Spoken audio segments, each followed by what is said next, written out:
Hello, everyone. Thank you for joining us on this edition of Business Africa, focused on the impact of coronavirus on the African economy.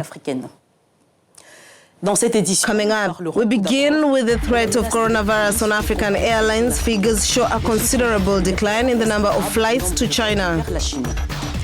Then we look at the economic impact of the coronavirus on African economies, with China being their biggest partner. We finish with the impact in the oil sector. The Organization of the Petroleum Exporting Countries extended lower oil production to the end of this year. African airlines are cautious of the coronavirus epidemic, classified by the WHO as a public health emergency of international concern. 6 airlines from the continent that serve China have suspended flights.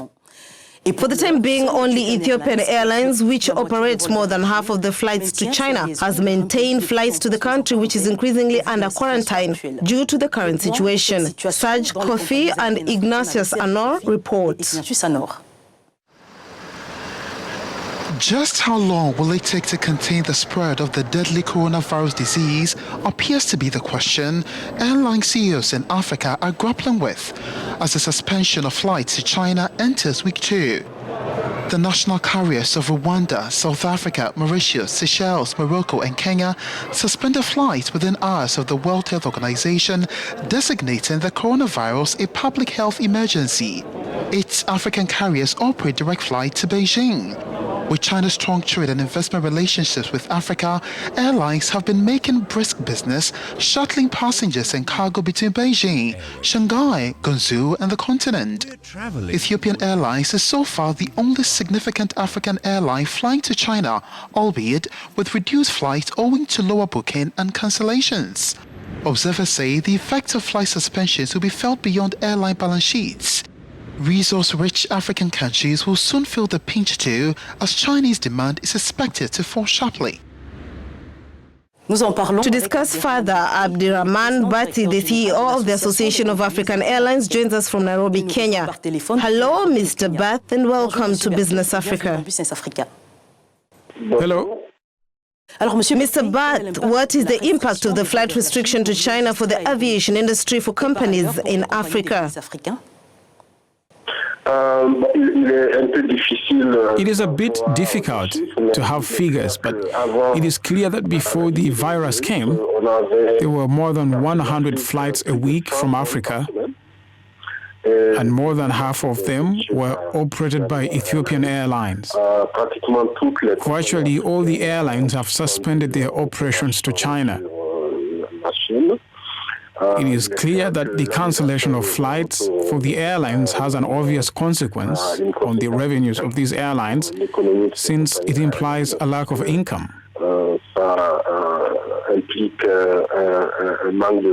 Because some airlines had several daily flights to China. So the impact, it is clear that there will be an impact. And as an example, according to the World Bank, the Ebola outbreak that we saw in West Africa had a global impact of $2.2 billion on the GDP of the states that were caught up. What are the measures that the Air Transport Association has taken?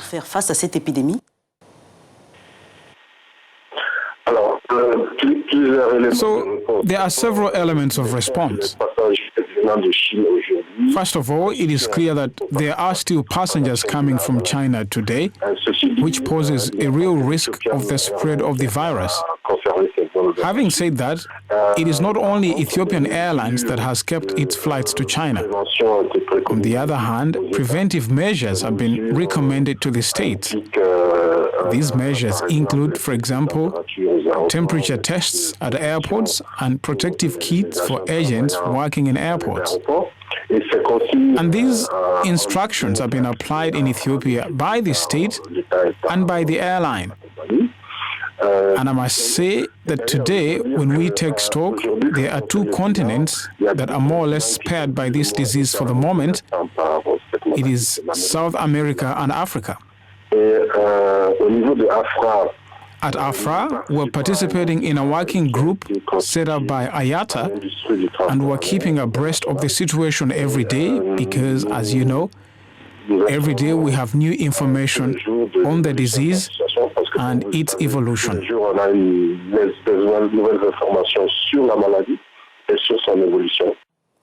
In the face of all this, do you think 2020 is likely to be a bad year for air transport in the world? Or is there still time to catch up given that we are only in the first quarter of the year?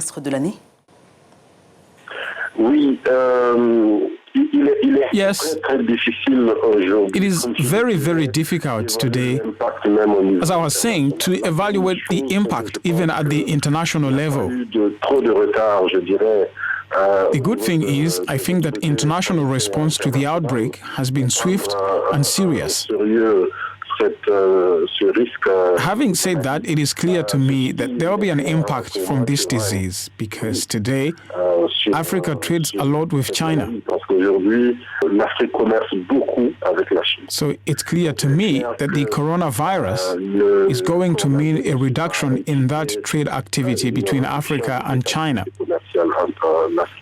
So there will certainly be an economic impact, but I cannot say today what the impact of the virus will be in terms of numbers. I think we have to wait for the next 3 to 6 months to have concrete figures on the impact of the coronavirus at the global level and at an African level. Thank you, Abderrahman Beth, for the insight. He is the CEO of the Association of African Airlines, talking to us from Kenya. Thank you very much. We'll look at the impact of the coronavirus on African economies and disruption in the oil sector in the second part of the show. Don't go away.